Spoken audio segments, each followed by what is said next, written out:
And are we good to go, Jeff? We're good. All right. Yep. We will call the Cumberland County Finance meeting to order and begin with a roll call, please, Angela. Commissioner Niederer. I am here. Commissioner Boschy. I'm here. Commissioner Eichelberger. Present. Next up, we open the floor up to public comment. We have a lot of folks here today, but I don't know that anyone is interested in making public comment. If you are, please say at this time. Is there anyone online? No one online? All right. We will go into the approval of the minutes from the April 2nd meeting. I'll move to approve. Second. It's moved and seconded. All in favor say aye. Aye. Aye. Now, we have the presentation that a lot of people are waiting for. Yes, First up is the Conservation District. We have with us Carl Gauschhorn and Vince McCullum. They're going to bring us up to speed with all things conservation. All righty. Appreciate the opportunity to give our 6-month update. Try to cover most of the programs we didn't cover in October.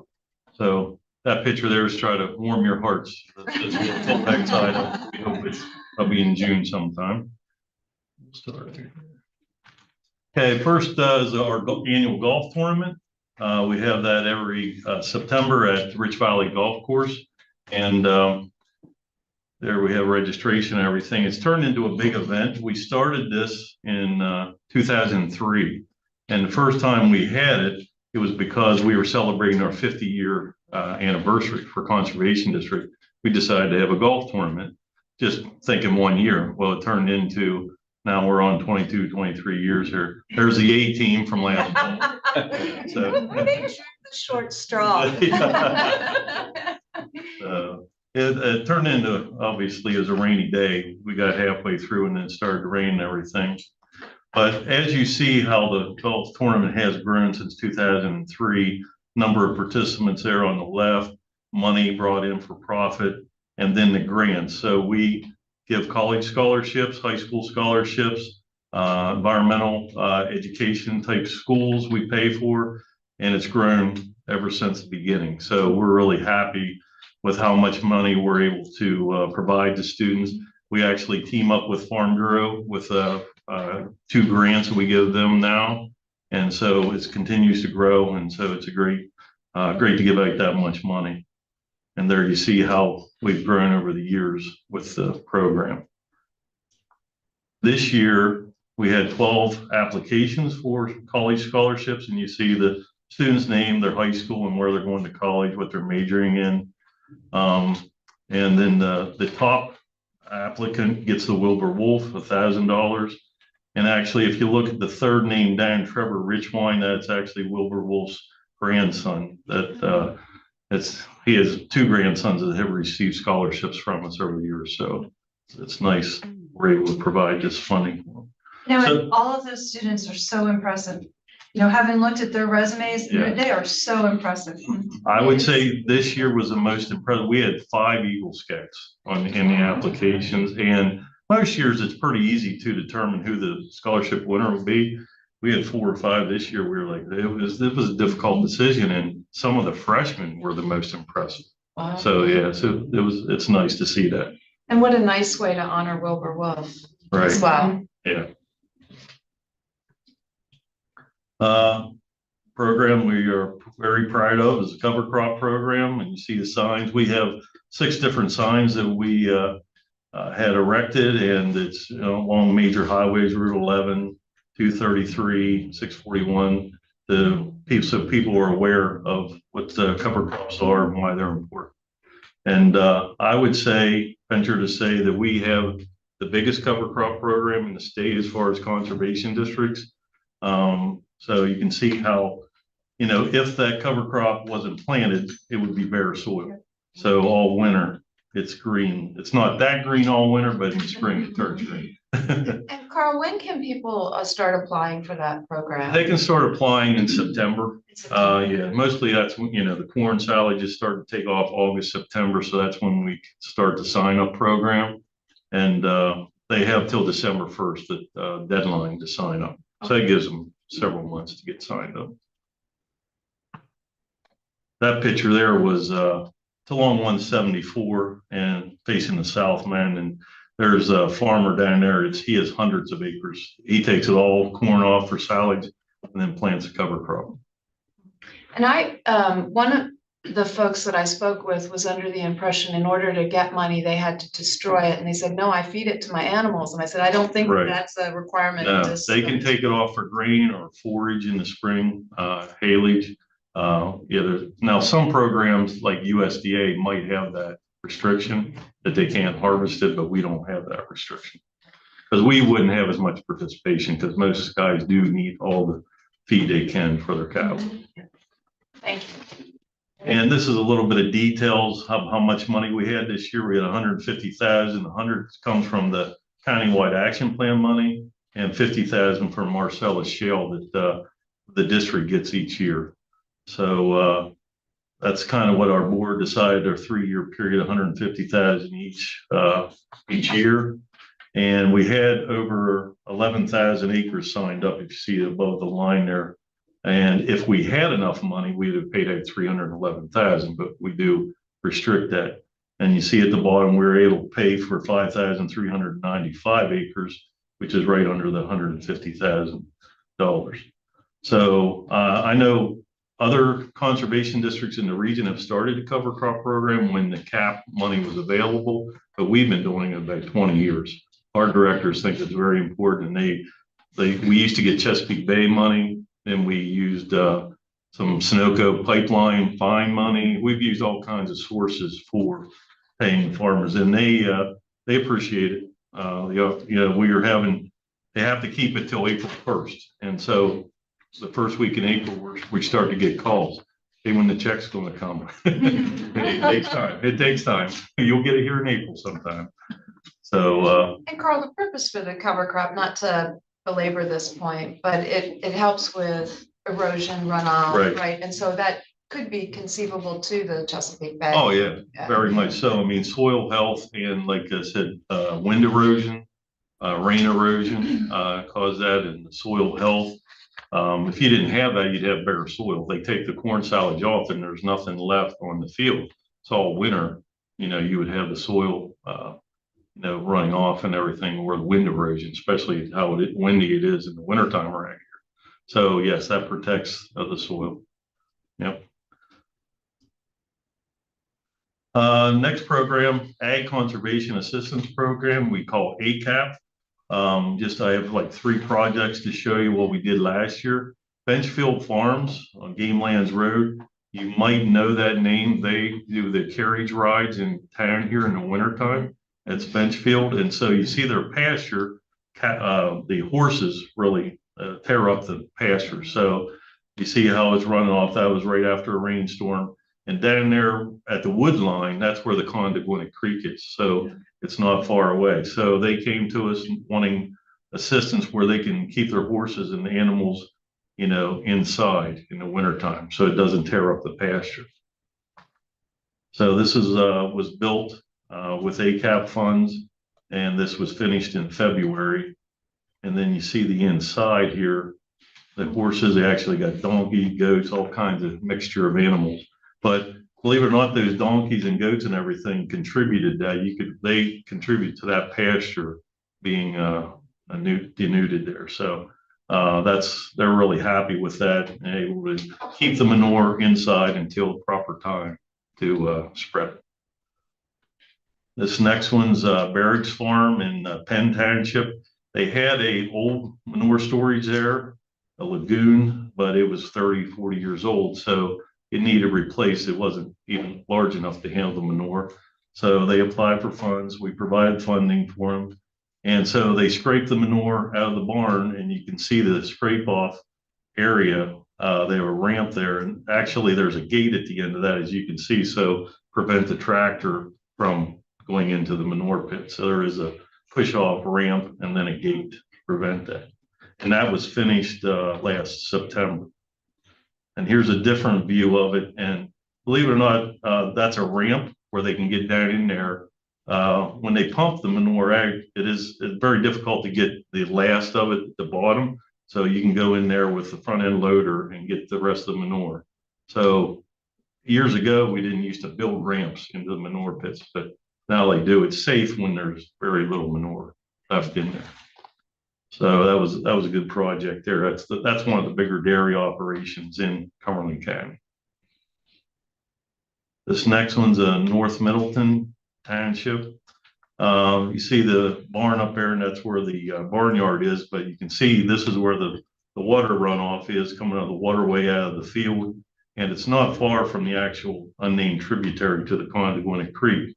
So to give you a view from the barnyard, he was scraping the manure out there, and you can see when it gets rain or just a lot of liquid there from the manure, it's going right down to the stream there. So roofed heavy use area was built, and it's actually being finished up right now as we speak. It'll be done in a week or so. So that'll keep that manure up there and spread on the field at the proper times. And we actually did some water testing there last year when it was at its worst. And then we're going to do probably this Friday, we get some rain. We want to go up there and test again to see what the water quality difference is when you prevent that from running down to the stream. So hopefully that showed results that I think it should show. Next is, this just happened last Wednesday. ACAP had a statewide conference in Harrisburg. They had over 220 people that were signed up for the event, and they wanted to go to 6 different farms. Well, one of the farms was Cumberland County. This is Greg Strayer. He's along 696, right at the confluence of Middle Spring Creek and the Condeguinit. So he's got streams right around him. And so one of the buses came out with 20 or 25 people, and he was talking about the program. He was our first farmer ever to get ACAP funding. He built a manure storage in the fall of 23. And he's a very good speaker. He probably spoke for a half hour to those people, and even more when they had questions and everything. So he really promotes the program. Really good farmer to have promote programs there. And so yeah, so he, like I said, we were there that evening. We had a banquet for the ACAP program. So we put in for a couple awards, and we won 2 of the awards. One of them was Innovative ACAP Project Award, Jay Zollinger. The unique thing about his was it's a roofed heavy use area, but he also built an underground storage with slatted floors. So the cattle can get out, and it's better for air circulation, and they get out the sun. It's better health for his beef. It was a unique design from a farmer in Franklin County, and then Ken designed this for him also. So we put that in for the award. And then Emily Stambaugh, she just started working for us over a year ago, and she's doing a great job. And we we filled out the application for her, and she won the Rookie of the Year award, statewide program. So we're really happy to receive those awards. And we almost won a 3rd award. She put in for a photo contest, and they said if we were close to winning a 3rd award, they said we might got booed out of there if we had taken three things home awards. Taking all the hardware. That's right. Yeah. Carl, your prior slide of all the folks standing around I was just going to say your conferences look a whole lot different than the ones that I get to go to. I think that's a little bit more engaging, you know? Yeah, they come, you see, we have the booties on for biosecurity. Yeah, So, I saw that. Yeah. Now, we did have to dress up a little bit there, but that's I think that's all So we'll transition to more of the land development side of what the Conservation District gets involved with. And I'm just going to highlight some of the stuff that I did previously, just to sort of remind us what the program's all about. But the Chapter 1 and 2 ENS NPDS program is delegated to us from Pennsylvania DEP, and the goal is to minimize erosion and sedimentation from active earth moving sites. So these are the kinds of things that the work that we do, we want to prevent from happening. What activities are regulated? So it can be something as simple technically by the regulations as a garden. Any amount of earth disturbance is required to implement ENS BMPs or best management practices. But where you get into some of the written plans is greater than 5,000 square feet of earth disturbance after the regulations require written erosion sedimentation plan. And then if you exceed 1 acre or greater of earth disturbance, then it requires the NPDES permit through our office, which looks at both stormwater during construction and post-construction, and the design of the practices to manage that. There's different levels of delegated authority handed down from Pennsylvania DEP to conservation districts. It starts at level 1 education, then it gets into reviewing plans. Level 3 does all of those, the education, the plan reviews and processing, and also includes enforcement, which is what Cumberland County is. We're a level 3 conservation district. And then there's also PCSM delegation, which is the post-construction stormwater management delegation. So we have a licensed professional engineer on staff at the district that reviews the stormwater plans for those permit applications. And there's very few districts in the Commonwealth that have both the level 3 and the PCSM delegation. We are one of them. And that's across the entire state. Correct. Oh, Yes. wow. And can you tell us who we're in company with? Do you know offhand? Ooh, that's a good Probably question. Chester. Lancaster? No, they do not have one stormwater delegation. I'd just be curious if there are counties, I would imagine our size or bigger, potentially. Yes. York now? York bus. They may have recently gotten their delegation. And then maybe Monroe, Yeah, it could be. because there's a lot of HQ and EV streams up there. So there's a lot of sites that need to have a close look at where that local engineering is beneficial. Good job, you all. As I mentioned, one of the things is to educate the regulated community. So each year we're required to do certain outreach events and so on. And this was just a couple of weeks ago at the Allen Road building where our office is located. Each year we hold a workshop for either earth moving contractors or design engineers. This year was for design engineers. So we had 39 engineers on site to come in to the training. And then one of the nice things about technology now is we were able to have 88 people get online, simultaneously through the Zoom webinar, which was nice. And they're all able to interact during the meeting. So it's nice having that technology out at the office to be able to reach that many people. And we have not only consultants from the capital region, but all over the Commonwealth that attended online, just for many different reasons. I mean, a lot of people throughout the state from different geographic areas submit plans to this region or to Cumberland County, but we also get looked upon often for guidance because we implement the program up to multiple levels, as we just discussed. So when you would do trainings before, I mean, that's what you're reaching over 127 people through that. Is that like triple what you would have normally done? Yeah, so in the past, we would typically rent a fire hall or something like that and possibly partner with Franklin County. We used to do that years ago.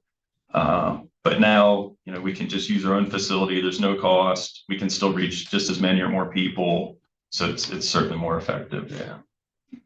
Plus then we'll have all the PowerPoints we can put online. We record it to, because people ask questions, we assemble a question and answer document, post that on our website afterwards that people can use for guidance as well. I know the engineers appreciate it because it's ever changing regulations, it seems like, and DEP can't get out there to train everyone, so they appreciate trying to get it locally. Great. So then getting into the plan reviews and the NPDS permit reviews, as I mentioned, with the post-construction delegation, this is just an example of some of the plans that we would review, and then the details of the stormwater best management practices. This just happens to be something that would be subsurface under a parking lot. So you wouldn't even see the surface grass basin. This would be a structure all installed under a parking lot to infiltrate the stormwater. And then we get out in the field, do inspections. We're required to do inspections on permitted sites every so often. This is just an example of some of what we see out in the field. A sediment basin up top, and that black little fence is called a baffle to extend the length of flow path of the sediment laden water to give more residents time to allow the sediment to settle out before it's discharged. And just very common sites here in Cumberland County of the size of How much do you think, residential a foot or communities. two settled in that There's basin? probably 8 inches to a foot of sediment in there, and then the contractor is required to go in and clean that out every so often to make sure it retains that capacity for the next rain event. We're required to go out and investigate complaints if somebody calls in that there looks like somebody's doing earth moving, there's runoff onto a neighboring property or a stream. We go out and investigate those. And then, as I said, we are level 3 delegation for enforcement. Usually if after 3 inspections there's still violations, then we go to enforcement with the permittee, where we have the ability to assess penalties that they're required to pay, or then they go to DEP lawyers and end up in court. So usually they take our offer out of court. Unfortunately, we don't get to keep that money. That was gonna be my next Yeah. question. No, How much? Right to the state. right to the state. So then just a couple of things here, specifically financials recently. This is just a summary of the report from our database. A couple of things I'll highlight. In 24, our financials were a little different. The general permit that we authorize projects under expires every 4 years, and DEP has to get it renewed with EPA. This was in 24 was the first time that it went through a one-time renewal. So every project in the county that had an NPDES general permit had to renew in 2024, and there was about 160. So, and there's a renewal fee of $500, but it sort of skewed our plan numbers and our financial numbers because we had that influx of over $65,000 of fees that we used to get spread out over a 5-year period. But now moving forward, that will happen every 5 years where there's that influx. But that's why you see a bump in this chart for the total plans in 24. Similarly here, the red to the far right in that graph is NPDES general permits that are new ones, amendments, and renewals. So that's why that number is so high for 24 versus more consistent of the previous 4 or 5 years. Looking strictly at fees, this chart shows our fees. 23 and 24 were very similar, but as you can see, the red was the NPDES permit fees. So for 24, there was a larger percentage of that because of all the renewals. If we wouldn't have had that, our total fees collected would have been a little bit lower this year. But as it was, it sort of maintained about the same. So this is just a breakdown of those fees that was on that previous page. You can see on the right-hand column under 24, the NPDES permit fees really jumped up from the previous year.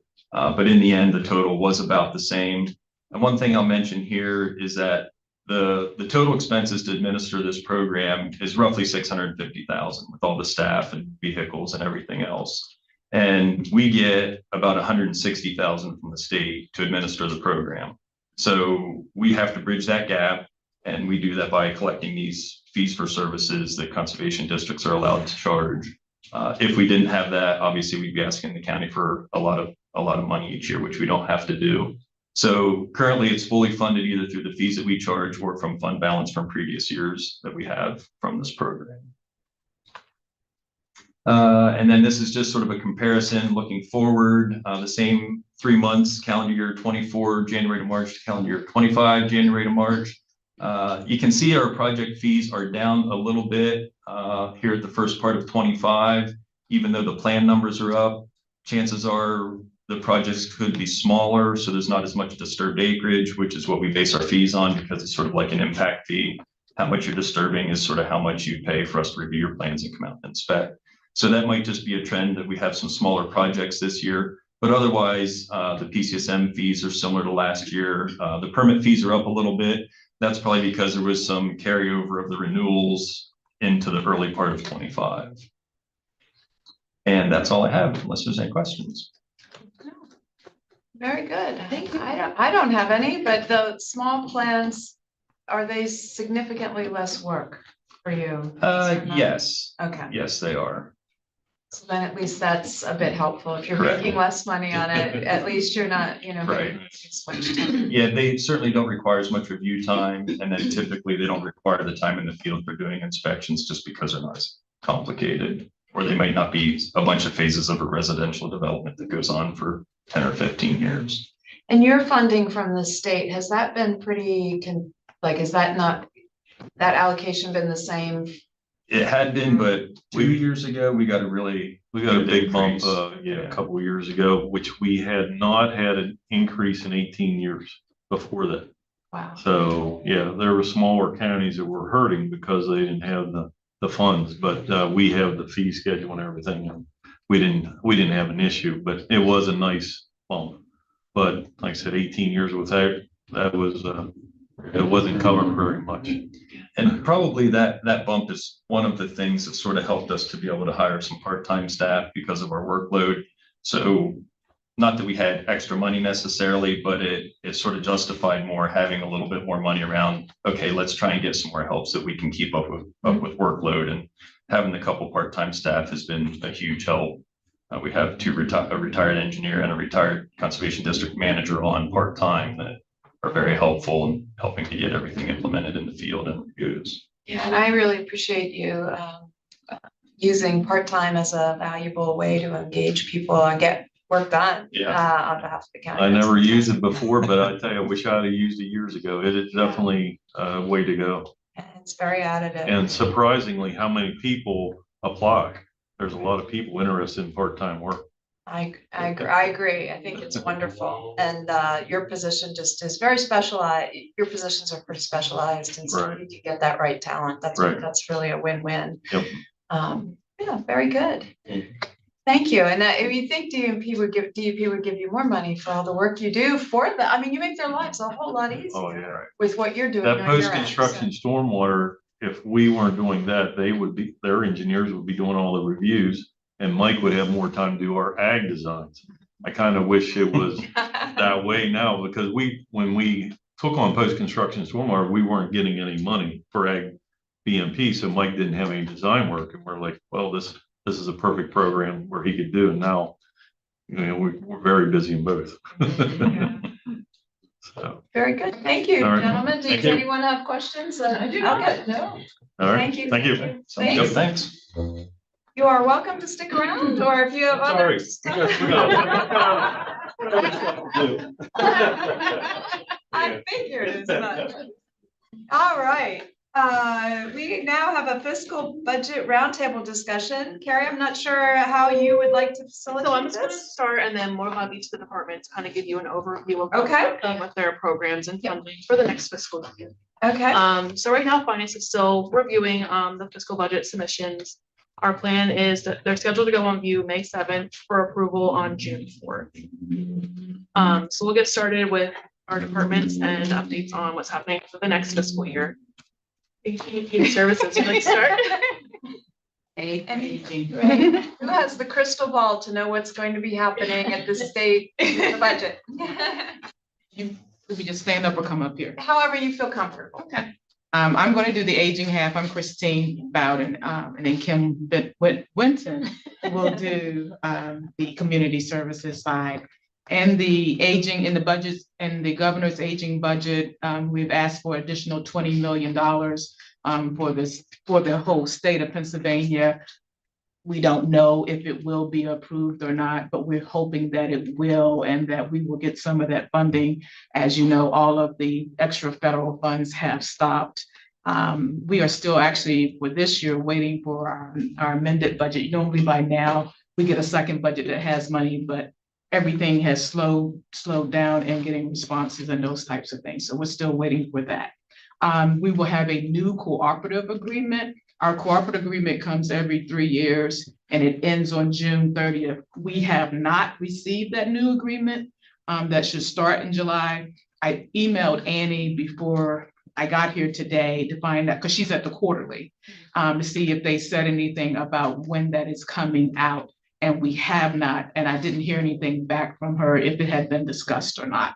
So that's one of the things that we're waiting for, which will give us that new money, because it will hold up us getting our payments next year until all 52 AAAs have signed that agreement and gotten it back to the state and it's fully approved. The one thing that she did tell me is that they're looking at doing quarterly payments versus doing every month now. So at the beginning of each quarter that we would get paid for 3 months. It hasn't gone through all the approval steps, but that's their goal for them. They feel it'd be more efficient in getting funds out. So those two are the biggest changes that we have. Christine, on that, so when you say it's quarterly, you're getting paid quarterly in advance of rendering the service, or is it after you? So we would get, because that corporate agreement will always set up to say that we're supposed to get X amount of dollars for the whole year. Okay. So in the first quarter, they always break it down into the 12 into the 12 months and do the split for the first 3 months. Then somewhere in there, they will look and make adjustments as they need to make up for any adjustments or additional funding that we may get for that time period. Okay. So in some ways, it's better because this year, they've been on time with getting monthly payments in, so we're right on time. There have been years that we're behind at 2-3 months, but where the problem will be that we still may be behind this year is because we have not received that corporate agreement. So it's a catch-22. If everything flows well, like we always want it to, the corporate agreement would be signed and everything would flow, but we do have that issue. So that's the biggest 2 issues that we're waiting with is the $20 million. Will any of that be passed? Last year, they did get 10 million passed and we received some of that funding. Or was that year before last? Either last year or year before. Years are starting to run together. And that we haven't received in a corporate agreement yet. And so we're doing everything that we can to work within the budget that we have and not have to cut any programs and things like that. Thank you. And the 20 million, correct me, your funding, is that lottery funding? It's part. Part lottery. I just saw they're increasing the price of lottery tickets. So on something from $3 to $5. So hopefully you can get some good results in coming back to us. For yeah. Okay. Thank you. And then Kim's gonna talk about community services and the human service development. So on the community services side, under the human services block grant, we have the homeless assistance program. This year we did receive an increase of $81,385. We have not heard if they are going to continue that into 25-26 or not. As far as the human services development fund, that again should be level funded from what we understand. In that program too, we also have funding from children and youth. And they give us a little bit of an increase for Cumberland Cares for Families. The state food purchase program, the governor has proposed a $4 million increase for that. However, I don't know what's going to happen if that's going to get approved.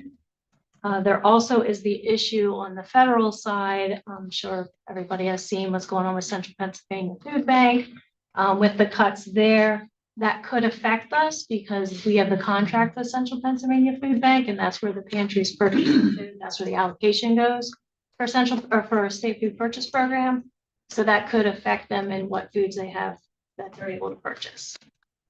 So other than that, that's really the only changes that we have going on. The folks from the Central Pennsylvania Food Bank have been they was at an event where they were lobbying the representative from Senator McCormick's office. So they're lobbying hard to try and get their money reimbursed. Yeah, and I think the governor did put in an appeal for the program. So let's see what happens. Thank you. And then next we'll have Nikki and Lisa to discuss children and youth. Afternoon. For fiscal year 25-26, we did receive our tentative certified allocations. We were certified 100% of what we asked for. First time ever.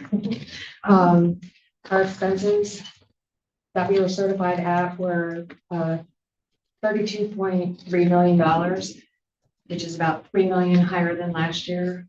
That's a 10.6% increase. And our Act 148 also was increased about 12.1%. We received an additional 2.2 million of that.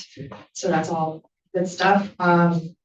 In our special grants, which is not part of the Act 148 part, we received everything we asked for except for a new program in the independent living grant. We didn't receive that. It's something brand new. We did incorporate the program at a small level in the grant this year. Hopefully we'll get it into the budget next year, but we did get a new evidence-based program, a diversionary program for truancy. That's about it. So we did good this year.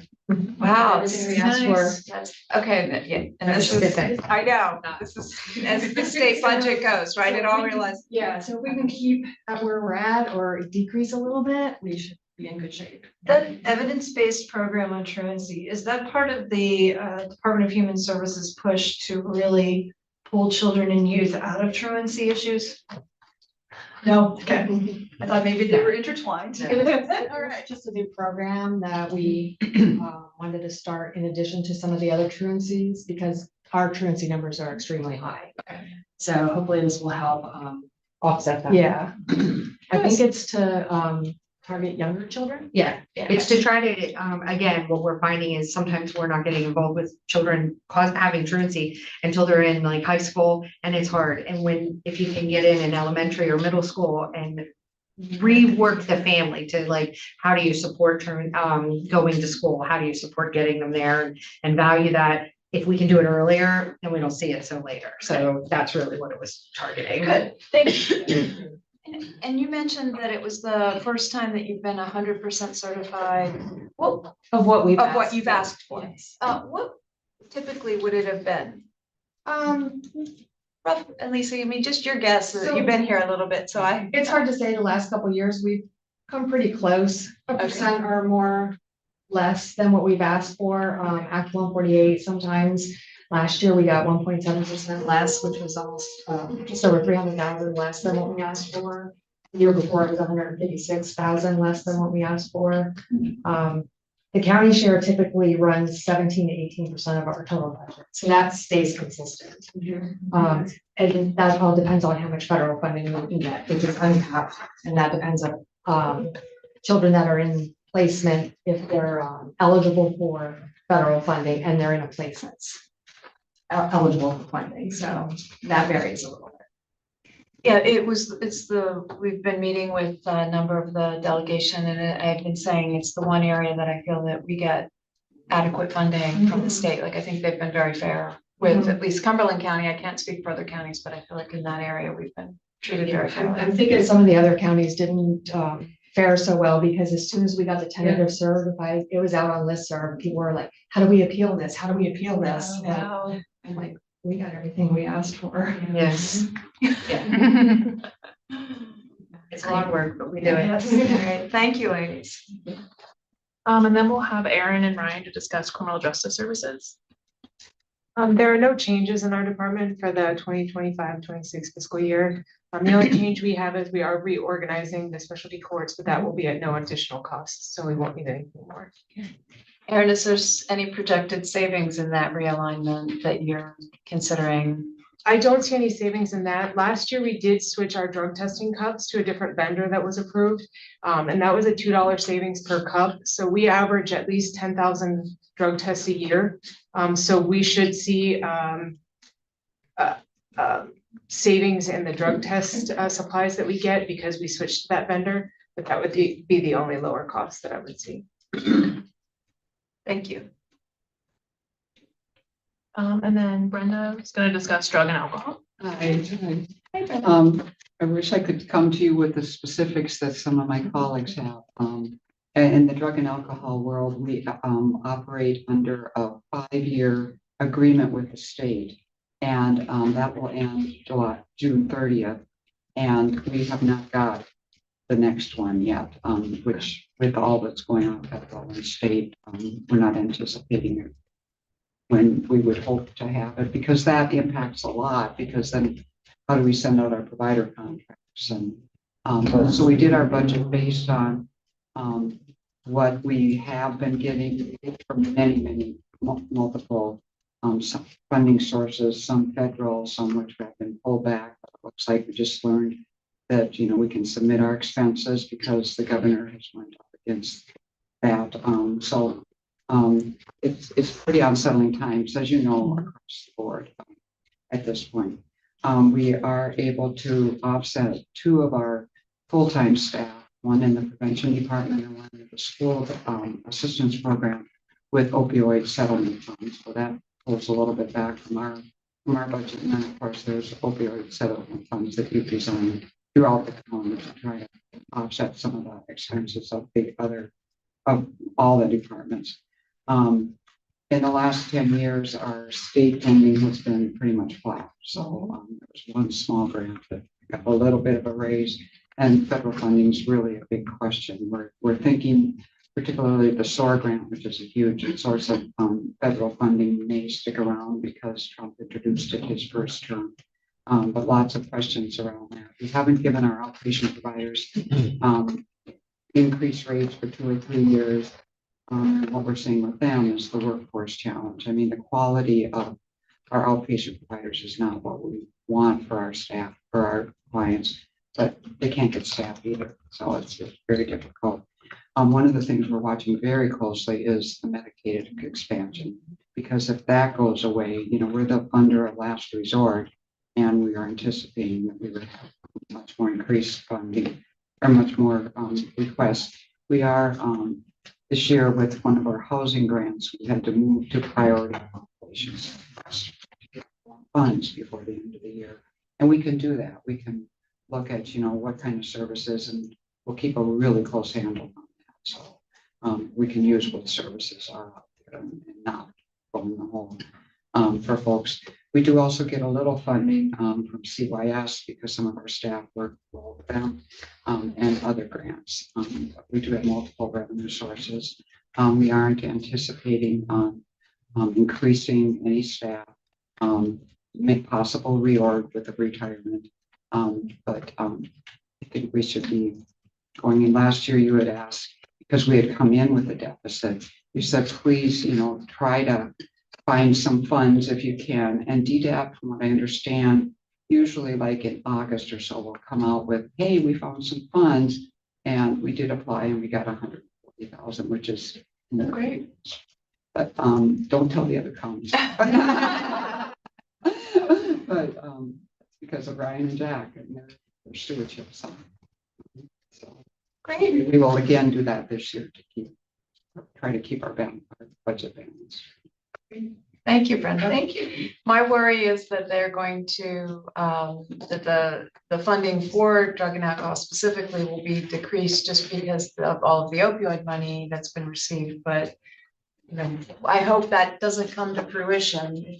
If you hear that to become the case, please let us know. I mean, there is a lot of talk in communities about, wow, they got all this opioid money. But as you know, from Cumberland County, it's kind of going back to pay expenses that we've had forever, you know, so it's not really coming to drug and alcohol departments, but and it's so limited in who it can help. I mean, alcohol is our #1 drug of choice in this county, and can't help those folks unless they have a little bit of an opioid history that we can document. Yeah. Mm-hmm. Well, thank you. And thank you for Ryan for looking for money, bringing some more money in from sources. We appreciate that. It's always helpful. Okay. And then next we'll have Mark for IDD and early intervention. Hey, everyone. So 25 or this year's budget was after a couple years of really positive budgets where ODP had really recognized the fact that they had not kept up with Cumberland County's growth, which meant they were giving us really nice waiver capacity increases. This year, there is no waiver capacity that is being put out to any of the counties. The only money that was invested into IDD services for this coming year was about 171 million, which was to annualize rate increases in prior year, annualizing full year waiver cost for the previous year. So what ODP is moving towards is a capacity management by budget. So this is a new process for us. Basically, we are going to be given an allocation, not that we will physically receive, but an allocation of say, I think at this point, $69 million. If within our management of waiver capacity, we have room in there to grow, they will allow us on a quarterly basis to request additional waivers. We're doing pretty good with our capped waivers, which is our person family direct support waiver, which has a cap of 41,000. Community living waiver has a cap of 91,000. Those are most in demand. That's what we typically are using for our kids that are transitioning out of school. But where we really could use more is with our uncapped waivers, our consolidated waiver, that really is what folks use when they need a residential service, any type of residential service. those costs go above what the caps are for the other program. So one good thing with the movement to doing it this way is we're getting more information that we've ever had. And so where a few years ago, we would have never been able to tell you that we authorized $84 million worth of services for 24-25. So we're able to get those numbers now. Where we're really going to have to drill down is we may have authorized $84 million worth of services, but we're only utilizing about 80%. So we got to get that 80% closer up to 90% utilization. That's where we're going to see money open up and be able to request more waivers to support more folks on those that have those higher needs. Staffing wise, we are looking to increase the staffing for our SCO for sometime after July 1st. The good thing about that is those positions are all self-funded. It won't affect our budget. Early intervention also didn't see much of an increase at all, but every year it may take 2 or 3 years, but they make it right in the end. They always, it takes Linda, I'm sure, a lot of blood pressure raising moments of working with Octal to get us fully funded from the previous years, but they always do come through with that money because it is an entitlement program. And as he said, we're still waiting on 23-24 to get our final, so that we can do our reporting to the state. Thank you. I know usually you are like the harbinger of good news. Right. So I always get excited, but Not this year. This year. We don't get it very often. You deserve it. And then we have Annie for mental health. Sure, okay. Everybody knows what I'm gonna say because this is a longstanding challenge for us. The last 3 years, we have worked incredibly hard looking at alternative revenues because we continue to run at pretty significant deficits. 2 years ago, we were able to get $1.9 million added to our allocation to help us with a significant deficit. Then last year it was $1.2 million that we were able to pull from Health Choices reinvestment dollars to balance our budget or more closely balance our budget. And this year we have $957,000, again, using Health Choices reinvestment dollars, specifically to help our residential programs. Unfortunately, for this current fiscal year, we're targeting about a $550,000 deficit, which leads us into next year. We were planning to make about $1.2 million in cuts. We cut in December about $675,000. And given our current situation, as well as all of the unknown with the federal government, about $600,000 comes from the federal government as part of our block grant allocation. Governor Shapiro has proposed again this year $20 million for mental health across the Commonwealth. For Cumberland and Perry counties, that equates to about $443,000 with their recently changed appropriation structure. So for us, that points us in the direction of having another deficit. So we need to be very mindful about spending as well as how to manage within the budget that we have. So we are making about $1.2 million in cuts. We have been through many scenarios of how best to do this without hurting people. And so we're trying our best to do this in a way that hurts the least amount of people. Anyway, that's kind of where we are. Also, additionally, we're in a position where we're mindful about internal staffing, as well as the fact that we haven't, for us, it's been a challenge to manage everything we have, so we are looking at possibly adding another clerical position. So we're internally reviewing clericals, what they're doing, as well as what our program staff are doing, how many clerical activities they're completing, because we could really benefit from additional clerical staff. So we're definitely in a season of change and we're really mindful of all of those things. Trying to think of other things that I should be telling you. That's about where we stand at this point. We don't know what the governor's final budget will be. I will say there's a huge coalition that's formed of about 33 organizations, really trying to advocate hard for additional dollars. And I believe CCAP is part of it.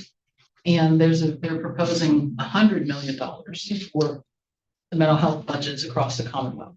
And whether that actually has an impact, obviously we don't know, but there are many community members who are expressing concern for unaddressed needs in many of our communities.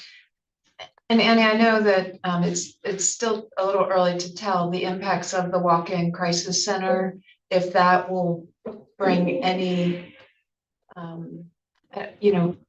keep situations from spiraling out of control for individuals that are able to get more immediate help.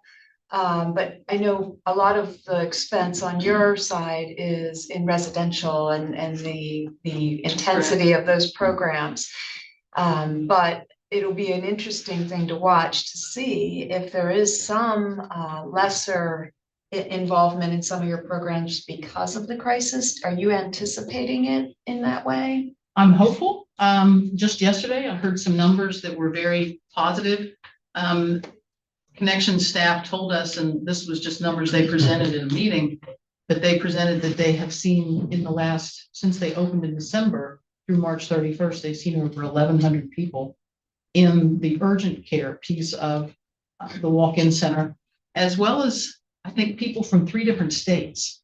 So there are people literally all over this region, even outside of the Commonwealth, who are in need, and they're coming from far to try to have those needs be addressed. So yes, I'm looking positively on proactive strategies. How do we help people earlier than when they're in a state of true crisis?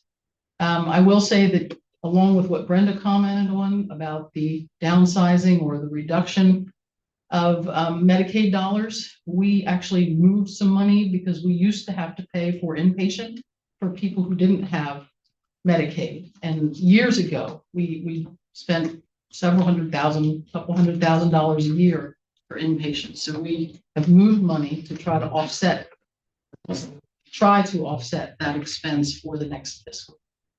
So we're doing our best to be as proactive as we can be and be very mindful of things that are moving. Yeah, is there a plan at the end of maybe I don't even know if you wait a year, but after 12 months of operations of that center to have a conversation with the area hospitals to see if it's had a noticeable impact on their emergency rooms and people showing up there? Or we would be happy to do that. The Hospital Association of Pennsylvania has been part of some of the earlier meetings with Connections. Again, we're really trying to decrease the number of people that show up at the emergency room. The other thing that we're trying to figure out is how to ensure that we can get ambulance transport to the walk-in center. So there's been a lot of effort to try to work with the Department of Health as well as the legislature to consider how to change the regulations around that. Yeah, I know you've been working on that, and I really feel like at the end of this, the hospitals are going, may have to come to the table to help support it because it's the money that it could potentially save them. Let's hope that bears out. Yeah. So we shall see. And I know that it has been very challenging for you and your department, and you've dug through everything to really try and make sure that you're continuing as much service to people as you possibly can, and looking for ways to be efficient without harming the recipients of service. So I know it's difficult work, Annie. Thank you very much for your dogged attention to all of those scenarios that you put in place. Yeah, appreciate it. So, Any additional questions for our fiscal departments? Well, thanks for taking the time to join us and Is that it, Carrie? No, That was- no other dog and pony show here that you're going to bring out for? Well, thank you all for that very high level. We will look down through the numbers, but it's very encouraging when I hear drug and alcohol getting an extra 140,000, community services getting 81,000, aging maybe potentially getting some additional money, you know, and us being made whole eventually.